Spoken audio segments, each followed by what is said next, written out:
우선 저는 과학 과목 4개 중에 화학이 제일 힘들었거든요. 왜냐면 이제 전 물리 같은 경우에는 살짝 수학같이 어떤 기본 개념이 되는 이론들만 정립해두고 이제 이론 정립에 드는 시간이 그렇게 크진 않거든요, 물리 같은 경우는. 그리고 이제 문제를 많이 풀다 보면은 숙달이 된단 말이에요, 물리는. 그리고 나머지 생물이나 지구과학 같은 경우에는 이제 개념 암기 위주로 하고 이런 식으로 하면 됐는데, 화학은 이 이론도 양이 많고 또 이론만 한다고 되는 게 아니라 여러 가지 예외적인 상황들이 많아서 문제도 많이 풀어봐야 된단 말이죠. 그래서 저는 이거 2개를 동시에 하는 게 제일 힘들었습니다. 제가 화학을 공부하면서 가장 힘들었던 점은 어떤 깊이까지 이해를 하고 어떤 부분은 암기를 해야 되는지를 구별하는 것이었습니다. 물리학의 경우에는 일반화된 상황들만 다루기 때문에 아무 문제가 없지만, 화학은 처음부터 우리가 접할 수 있는 원자에서부터 이론을 배우기 때문에 어느 정도까지 암기를 해야 하는지가 되게 불분명하고, 그런 부분에서 어려움이 있었던 것 같습니다. 저는 아무래도 중학교 때는 다들 이제 공부 걱정 별로 없고 많이들 놀잖아요. 근데 저는 이제 영작 준비를 하다 보니까 다른 애들에 비해서 많이 자유 시간이 부족하고, 이제 매일같이 학원에 와서 이제 고등학교 입시 준비를 하고 이러면서 자유가 없어가지고 로 인해서 억압감 이런 걸 많이 느낀 게 제일 힘들었습니다. 저는 영재고 준비를 하면서 가장 힘들었던 부분은, 그때는 이제 스스로에 대한 자신이 많이 부족했기 때문에 대형 학원에서 시간을 굉장히 많이 채우려고 노력해서 학원 수업들을 굉장히 많이 다녔었는데, 그런 과정에서 스스로 조금씩 느낀 것이, 학원 수업을 많이 듣는 게 다가 아니라 스스로 공부를 해서 익혀야 되는데 강의만 너무 듣고 시간은 부족한데, 아무래도 대형 학원 반에 들어가 있다는 것이 독서실을 필수적으로 늦은 시간에 더 해야 한다든지, 필요 없다고 느껴지는 수업이더라도 계속 참석을 해야 되기 때문에 그런 부분이 제 뜻대로 통제가 안 되고 강압적으로 공부 시간을 더 할애할 수 없다는 것이 불편했던 것 같습니다. 학생마다 조금 다르게 준비를 했다고 생각하는데, 굉장히 영재고 준비에 집착하지 않고 준비한 학생들의 경우, 사실 학원에서 많은 걸 주더라도 마음 편하게 이건 어차피 안 나와 하고 편하게 딱 취할 부분만 취하는 모습을 보였던 반면, 조금 불안하고 어느 정도가 필요한지 알지 못하는 학생들의 경우, 학원의 특성상 당연히 더 어려운 내용까지 준비를 시켜주려고 더 많은, 더 넓은 내용을 가르쳐 주시는데, 그게 과하다고 볼 수도 있지만 저는 거기서 중요한 부분들만 취하는 게 필요하다고 생각합니다. 이제 학원에서 정보를 어쩔 수 없이 과하게 줄 수밖에 없단 말이에요. 그러니까 과하게 되지 않고 이 정도면 해도 충분하다 이렇게 하면은 학부모들이 이제 과하게 주는 다른 학원으로 옮겨가다 보니까, 이제 그렇기 때문에 이 과하게 주는 정보의 홍수 속에서 맞는 알맞은 정보들을 딱 이제 선별하는, 지식들을 선별하는 그런 능력이 굉장히 중요하다고 생각합니다. 사실 그건 좀 힘들죠, 많이. 네. 이론적으로야 가능합니다만, 이론적으로 가능하다는 게 이제 적절한 난이도라는 그런 말은 아닌 것 같고요. 애초에 이 이과 지식이라는 게 어떤 계층 구조가 있잖아요. 그러니까 이제 더 높은 수준의 지식을 익히면은 아래쪽에 있는 것들은 이제 쉽게 풀려버리는 그런 경우가 굉장히 많기 때문에, 이제 중학교 지식만을 배우는 걸로는 이제 합격하기 쉽지 않다고 생각을 하고요. 어느 정도의 심화학습이 필요하지 않나 이런 생각을 합니다. 저도 중학교 과정을 따라가는 것만으로는 부족하다고 생각합니다. 수학 같은 경우에도 고등 과정에서 필요한 공식들을 사용하면 너무 쉽게 풀리는 경우가 많고, 중등 과학에서는 배우지 않는 특별한 사례들이나 실생활 속 문제들을 더 높은 수준의 과학에서 배우기 때문에 그런 부분을 심화 학습하는 것이 더 필요하다고 생각합니다. 실제로 입학해서 전 개인적으로 이렇게 많은 선행할 필요가 없다고 생각하거든요. 애초에 저희 영재고등학교에 가게 되면, 영재고등학교에 가게 되면 내신이 정말 그 학교에 딱 맞게 나오기 때문에, 그렇죠. 특히 영재고는 수능을 보지 않으니까 수능 스타일하고 아예 관계없는, 그러니까 그 선생님들이 내고 싶은 문제를 마음대로 낼 수가 있단 말이에요. 그래서 이제 학원에서 가르쳐주는 것보다는 무조건 그 학교에서 가르쳐주는 그런 내용 위주로 공부를 하는 게 좋거든요. 그리고 이제 그러니까 중학교 때 선행을 아예 안 하고 중학교 내용만 딱 했는데 합격을 했다는 거는 이제 그 자체만으로도 재능이 있다는 소리란 말이에요. 그래서 저는 그 재능을 가지고 충분히 상위권의 성적을 노려볼 수 있지 않을까 그렇게 생각합니다. 선행을 미리 하는 것이 학교 내신에는 크게 도움이 되지 않는다고 생각합니다. 왜냐하면 특히 저희 학교는 학교 선생님들이 공부하시거나 전공하셨던 부분에서 따로 범위를 지정해서 가르쳐 주시는 경우가 많고, 그렇기 때문에 학원 수업에서 가르치는 내용들이 그 다음 학기 내신과 전혀 다른 내용을 선행하고 가게 되는 경우가 덜어 있습니다. 방학 때 미리 공부해 가는 것보다는 학기 중에 얼마나 선생님이 원하시는 내용을 숙달하고 외우는지 이해하는지가 더 중요한 것 같습니다.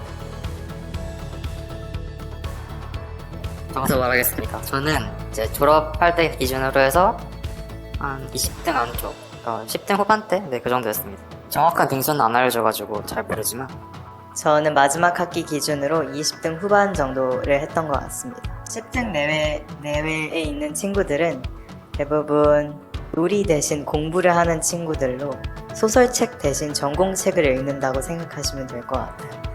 그래서 그런 친구들과는 겨룰 생각을 못 해봤던 것 같고요. 그러니까 이제 10등 내외 정도 하면은 서울대 최상위권과 지원해도 안정적으로 합격할 수 있는 그런 상위를 생각하면 되고요. 이제 20등 내외, 그러니까 제 성적이었죠. 그 정도면은 최상위권은 아슬아슬할 수 있고, 이제 중위권 공대, 중위권 4위권 정도 하면은 이제 안정적으로 합격할 수 있는 선. 이제 카이스트는 진짜 안정적으로 합격할 수 있는 선이고요. 저희 학교에서 카이스트 안정권이 대략 반보다 조금 위 이 정도였거든요. 네, 전체 명수가 90 몇 명이었고, 그래서 이제 40 몇 등? 30 몇 등, 40 몇 등 이 정도까지는 이제 카이스트 안정권이라고 보시면 될 것 같습니다. 저는 일단 수학은 조금 이제 고등학교 과정을 어느 정도 보고 가는 게 좋다고 생각을 합니다. 미적분이나 그러니까 전반적으로 모든 과정을 한 번씩 그냥 좀 훑어보는 정도? 이 정도면 좋겠다고 생각을 하고요. 그리고 추천해주고 싶은 거는 1학년 때 정보 과목을 배우면은 그 정보 과목에서 어떤 언어를 쓰는지 알아서 그 언어를 미리 한번 좀 보고 갔으면 좋겠다고 생각을 합니다. 그럼 진짜 많이 도움이 되거든요. 저는 반대로 국어와 영어를 조금 챙기라고 말하고 싶습니다. 왜냐하면 제 친구들 중에서는 영어를 마지막 학기까지도 잘 하지 못해서 절대평가임에도 발목이 심하게 잡히는 경우를 많이 봤는데, 그런 부분에서 영어에 조금만 투자를 한다면 그게 수학, 과학에 투자하는 시간보다 더 높은 효율을 낼 수 있을 거라 생각합니다. 저는 밥 먹는 게 제일 힘들었습니다. 일단 급식이 점점 맛이 없어지더라고요. 그리고 이게 또 폐쇄된 환경이다 보니까 음식을 들여오기가 쉽지가 않단 말이에요. 몰래 배달 음식을 시켜 먹긴 하는데 또 대전에 주변에 배달 맛있는 데가 없단 말이죠. 그래서 그게 제일 힘들었어요, 먹는 게. 저는 학교에서 힘들었던 게 막 심하게는 없는 것 같습니다. 저희 학교가 워낙 학생들을 구박하거나 압박하지 않고 원하는 걸 할 수 있도록 도와주는 분위기이기 때문에 굉장히 존중받으면서 잘 지냈던 것 같습니다. 일단 저는 화학이라는 과목의 전체적인 그림, 그 구조를 딱 잡는데 굉장히 큰 도움이 됐습니다. 저는 김은희 선생님의 강의를 듣는 게 모르는 부분을 빈틈없이 메꿔주는 강의였다고 생각합니다. 일단 판서가 굉장히 깔끔하셔서 이제 수업을 들을 때 이제 쫙 필기났던 것들을 다시 보면서 공부하는데 굉장히 큰 도움이 됐고요. 그리고 전에 들었던 다른 선생님들은 이제 이론 설명을 쭉 하고 그 다음에 문제를 이제 풀면서 이제 익히는 그런 경우가 많았는데, 김은희 선생님은 이론 설명을 할 때 개념 하나를 설명하고 그 개념을 익히는데 필요한 문제를 바로바로 주면서 해가지고 이제 실전에 바로바로 써먹어 보는 거잖아요.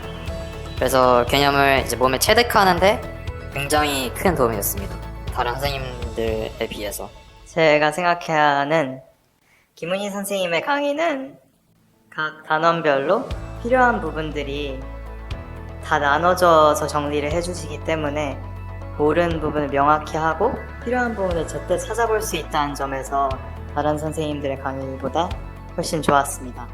다른 선생님들의 강의를 보면 중구난방으로 많은 내용을 순서대로 정리해 주시는 경우가 많은데, 그렇게 되면은 모르는 부분을 찾을 때 좀 번거로움이 있어서 선생님의 강의가 남달랐다고 생각합니다. 저는 김은희 선생님한테 개념들을 정리하고 쓰면서 공부하는 법을 배웠습니다. 화학에서만 그런 방법을 적용하는 것이 아니라 다른 과학 과목들 그리고 수학까지도 그 방법을 활용하여 수학 이론이나 증명 같은 경우에 그걸 눈으로 익히려고만 하는 것이 아니라 직접 여러 번 써보면서 그것이 몸에 익도록 하는 방법을 통해 계속 공부했던 것 같습니다. 경제학교에 진학하면서 많은 아이들이 하는 큰 실수가 부모님의 손을 떠나서 지내기 때문에 그동안 못했던 게임이나 유튜브 생활을 만끽하려고 하는 것인데, 그렇게 할 경우 한 학기를 통째로 버려버리면서 그 다음에 정신을 차렸을 때 그게 치명적인 타격이 되는 경우를 많이 봤어요. 그렇기 때문에 부모님의 손을 떠났다고 실컷 놀 생각만 하는 게 아니라 자기가 공부를 해야 될 이유를 찾는 게 그런 시점에 필요하다고 생각합니다. 영재학교를 준비하면서 같이 수학 올림피아드나 물리화학 올림피아드 등 그런 시험을 준비하는 경우가 많은데, 중학교 때는 그런 시험의 모의고사 하나하나에 굉장히 상처받거나 불안했던 기억이 나요. 그래서 중학교 친구들에게 하고 싶은 말은 그 시험에 상을 타는 게 돌아와서 보니 그닥 중요한 게 아니라 그 과정에서 공부하면서 그 과목에만 집중해가지고 이해도를 높이는 그 과정을 더 중시해줬으면 좋겠습니다. 사실 저도 중학교 때 물리 올림피아드, 수학 올림피아드, 화학 올림피아드 이런 것들을 다 준비하고 봐봤는데, 특히 화학 올림피아드 같은 경우에는 이게 사지선다고, 그런데 이 보기가 이렇게 유기적으로 만들어져서 어떤 함정 이런 게 있는 게 아니라 그냥 되게 대충 만들어져 있어가지고 이 스킬만 조금 익히면은 이게 맞추기가 쉽단 말이에요, 화학 올림피아드는. 그래서 어떤 학원 같은 경우에는 이런 스킬을 위주로 가르쳐줘서 상을 타는 거를 목적으로 두는 그런 학원이 있는데, 저는 그런 학원을 조심하라는 말을 해주고 싶습니다. 왜냐면 이 올림피아드 상 타는 것 자체가 지금 중요한 게 아니거든요. 이 올림피아드를 준비하는 과정에서 지식을 얻어가지고 이 지식을 나중에 고등학교에 가서 대학교에 가서 써먹을 때 그 기반을 다지는 게 중요한 거지, 지금 상 받는 게 중요한 게 아니기 때문에 그런 것 말고 좀 제대로 가르쳐주는 곳에서 배우라고 해주고 싶습니다. 저는 부모님에 대한 불만은 딱히 없었지만, 제가 중학교 때를 생각해보면은 주변에 굉장히 그 학원에서 반을 나누는데 그 반에 집착하는 부모님들이 많이 계시더라고요. 그냥 학원 같은 경우에는 이제 자기 수준에 맞게 수업을 들을 수 있도록 반 레벨을 나누는데, 그리고 이게 또 일종의 학원의 마케팅이기도 하죠. 근데 뭐 이제 탑 그 반이면 상관이 없는데, 중간 클래스의 반이다 그러면은 저는 거기 있는 것보다는 이제 좀 작은 학원에 이렇게 반을 나눠놓지 않는 그런 작은 학원으로 가는 것도 괜찮은 스타치가 될 수 있지 않을까 그렇게 생각을 합니다. 왜냐면은 이 중학생 어린 시절에 자존감이라는 요소가 굉장히 중요한데 이 시험을 볼 때도 굉장히 중요하거든요. 내가 이것밖에 안 되는 위치니까 합격하지 못할 거다 이런 생각이 무의식에 깔려있으면은 이게 시험 결과에도 영향을 줄 수 있기 때문에 이 큰 학원에 중간 반에 있다 보면은 이제 학원 갈 때마다 또 자존감이 깎여 나가고 또 반이 오를 수 있었는데 못 오르면은 부모님이 혼내면은 거기서 또 자존감이 깎여 나간단 말이에요. 그래서 이런 점들이 굉장히 아이들한테 악영향을 줄 수 있다고 생각되기 때문에 저는 그래서 작은 학원에 가는 걸 좀 추천하는 편입니다. 그래서 아이의 자존감을 깎는 행위를 안 했으면 좋겠습니다. 저는 일단 첫 번째로 거기 있는 실험 장비들을 좀 많이 써보고 졸업하라고 말해주고 싶습니다. 사실 제가 후회되는 것 중에 하나가 거기 있는 장비들을 많이 써보지 못하고 졸업한 게 많이 아쉽거든요. 예를 들면 뭐 3D 프린터라던가 레이저 커팅기라던가 많은 되게 생물과나 화학과나 이런 데에는 되게 비싼 실험 장비들이 많단 말이에요. 그런 것들을 써본 경험이 되게 나중에 도움이 된다고 생각이 되기 때문에 뭐 동아리라던가 아니면은 연구활동? 이런 걸 기회로 삼아서 그런 장비들을 꼭 한번 써보셨으면 좋겠습니다. 학원 뺑뺑이보다는 한우를 사주시는 게 성적 향상에 도움이 된다고 말씀드리고 싶습니다. 사실 영재고 진학 중인 수준이면은 이미 학교에서 스스로 공부하는 방법과 학생들과 어울려서 공부하는 방법들을 많이 익히기 때문에 학원이나 과외가 그렇게 필요하지 않은 시점까지 도달해 있는데 그 과정에서 시간표가 비어있다는 그 불안감 때문에 학원에 채워 넣는 게 사실 그닥 도움은 안 되고 돈과 학생들의 시간만 낭비된다는 걸 말해주고 싶고요. 그런 측면에서 그 돈을 아껴서 맛있는 걸 먹여주는 게 학생들의 공부 의욕을 더 증진시킵니다. 공감합니다. 이게 되게 대치동에 대해서 막연한 환상을 가지고 계시는 분들이 많은데 사실 전 개인적으로 이 학생의 성적에 영향을 미치는 거는 정말 학생 본인이 어떻게 하느냐가 거의 대부분을 차지한다고 생각하거든요. 그러니까 강사가 가르치는 거는 이제 살짝 보조적인 역할? 이 정도만 해줄 수 있을 뿐이지 스스로 해야지 성적이 나오는 건데 그런 면에서 대치동이나 비대치동이나 저는 별반 차이가 없다고 생각을 합니다. 근데 김은희 쌤 강의는 꼭 들어야 돼요. 대치동 선생님들에 대한 대부분의 명성은 마케팅을 통한 환상이라고 말씀드리고 싶습니다. 선생님들을 보면 강의력은 별로인데 문제 선정만 잘하는 선생님도 있고 강의력이 너무 오래돼서 너무 옛날 문제들, 이제 시대에 맞지 않는 이상한 문제들을 풀어주시는 선생님들도 많습니다. 그런 측면에서 환상을 버리시고 자기주도 학습 역량을 기르는 것이 훨씬 도움이 된다 생각합니다. 저는 자기주도 학습 시간을 80%는 잡아야 되지 않나 생각을 합니다. 이제 나머지 20%는 10%는 앞에 몰아서 듣고 나머지 10%는 자기주도 학습의 보조적인 역할로 처음 듣는 거면은 제 개념도 처음 듣는 거다 보니까 가르쳐줄 사람이 필요할 수밖에 없죠. 그래서 그거를 이제 전체 공부 시간의 한 10분의 1 정도로 잡고 나머지는 좀 어느 정도 잡혔으면은 이제 스스로 이제 공부라는 게 저는 뭔가 가르침을 받는다는 거는 뭘 모르는지를 알게 되는 거라고 생각을 하거든요. 그래서 뭘 모르는지를 알게 된 다음부터는 그 다음부터는 스스로 공부해 나가는 게 가장 효율적이라고 생각합니다. 저는 전체 학습 시간 중 자기주도 학습 시간을 시기에 따라 나눠 말하고 싶은데 새로운 것을 처음 배울 때는 자기주도 학습 시간을 반 가져가서 새로운 것을 익혀받고 그거를 익히는데 더 시간의 반을 사용하는 게 필요하다 생각하고 그 다음에 복습을 하거나 아는 영역을 다시 볼 때는 자기주도 학습 시간을 95% 이상 가져가는 게 좋다고 생각합니다.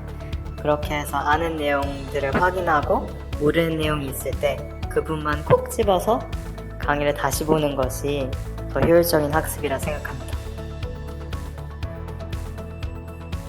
현장 강의를 들을 때는 사실 아는 내용들을 대부분 계속 반복해서 들어야 되니까 지루한 부분에 집중하지 않다 보면 모르는 부분도 당연히 건너뛰게 되는 경우가 많은데, 김은희 선생님의 화학 강의를 지금 출시하는 걸 보면 다 잘려져 있어서 모르는 부분들을 목차에 따라서 선택해서 볼 수 있다는 점이 정말 부럽고, 저 때도 있었으면 굉장히 큰 도움이 됐을 것 같습니다. 왜냐하면 저는 녹화 강의를 봐도 3시간짜리 통짜 영상을 통해 봐야 해서 원하는 부분을 찾기가 힘들었는데, 지금 원하는 부분을 딱 볼 수 있다는 게 굉장히 공부 면에서 시간을 단축시킬 수 있을 것 같습니다. 사실 저는 어릴 때부터 좀 부모님이 독서에 관심이 많으셔서 책을 많이 읽은 편이었습니다. 제 사실 초등학교 저학년 때는 기억이 잘 나진 않지만 제 기억상으로 역사책? 근데 이제 그냥 역사가 나열되어 있는 그런 책이 아니라 한국사 학습 소설? 네, 이런 느낌의 책들을 많이 읽은 기억이 있고요. 그리고 초등학교 고학년 때부터는 제가 웹소설에 빠져가지고 되게 소설을 많이 읽었거든요. 많이들 별로 도움이 안 된다고 생각하는 것 같은데 지금 저는 개인적으로 되게 큰 도움이 됐던 것 같습니다. 왜냐면은 일단 소설을 읽으면은 진짜 매일같이 엄청난 양의 독서를 하는데, 일단 이제 글을 읽는 습관이 들고, 그리고 개연성을 파악하는 능력, 이런 거를 기르면 이 개연성 파악이 사실 논리력과 일맥상통하는 면이 있거든요. 그래서 나중에 공부를 할 때, 특히 저희 학교는 답안을 쓸 때 서술형, 모든 문제가 다 서술형 답안이어서, 그래서 그런 답안 작성할 때도 제 독서 경험이 많은 도움이 되었습니다. 저는 초등학교 3, 4학년 정도에는 거의 매일 소설 장편 정도를 한 권씩 읽었던 것 같습니다.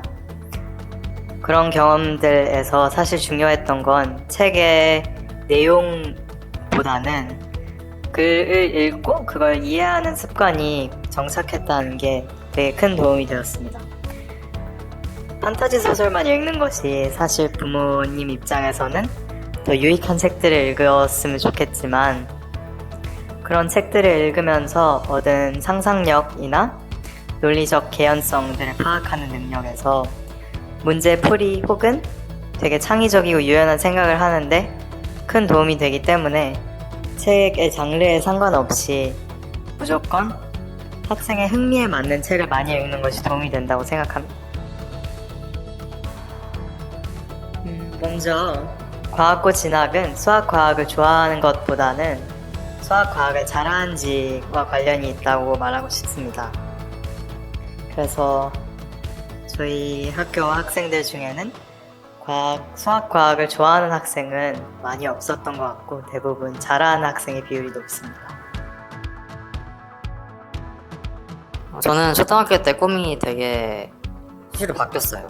사실 뭐뭐가 있었는지 잘 기억은 안 나는데 한때는 요리에 빠져가지고 요리사가 되겠다 이랬던 적도 있었고, 물론 그때부터 이제 수학과학이 적성에 맞는다는 건 알고 있어서 수학자나 과학자를 꾸기도 했고, 근데 이제 공통점을 찾아보자면 초등학교 때는 항상 다 꿈이 명사형이었죠. 이제 직업, 어떤 직업이 되겠다 이런 느낌이었고, 그리고 이제 중학생이 돼서는 그냥 다 하기 싫어져서 이제 아무것도 안 하고 놀고 먹는 게 꿈이 되었습니다. 그러다가 이제 고등학교에 가서 이제 여러 분야를 배워보면서 하고 싶은 분야를 찾아서 그 분야 연구를 해보고 싶다 이런 식으로 동사형 꿈을 갖게 됐어요. 저는 이런 동사형 꿈을 갖는 게 굉장히 중요하다고 생각을 하거든요. 제 초등학교 때 꿈은 날씨 조절이 가능한 초능력자였던 것 같습니다.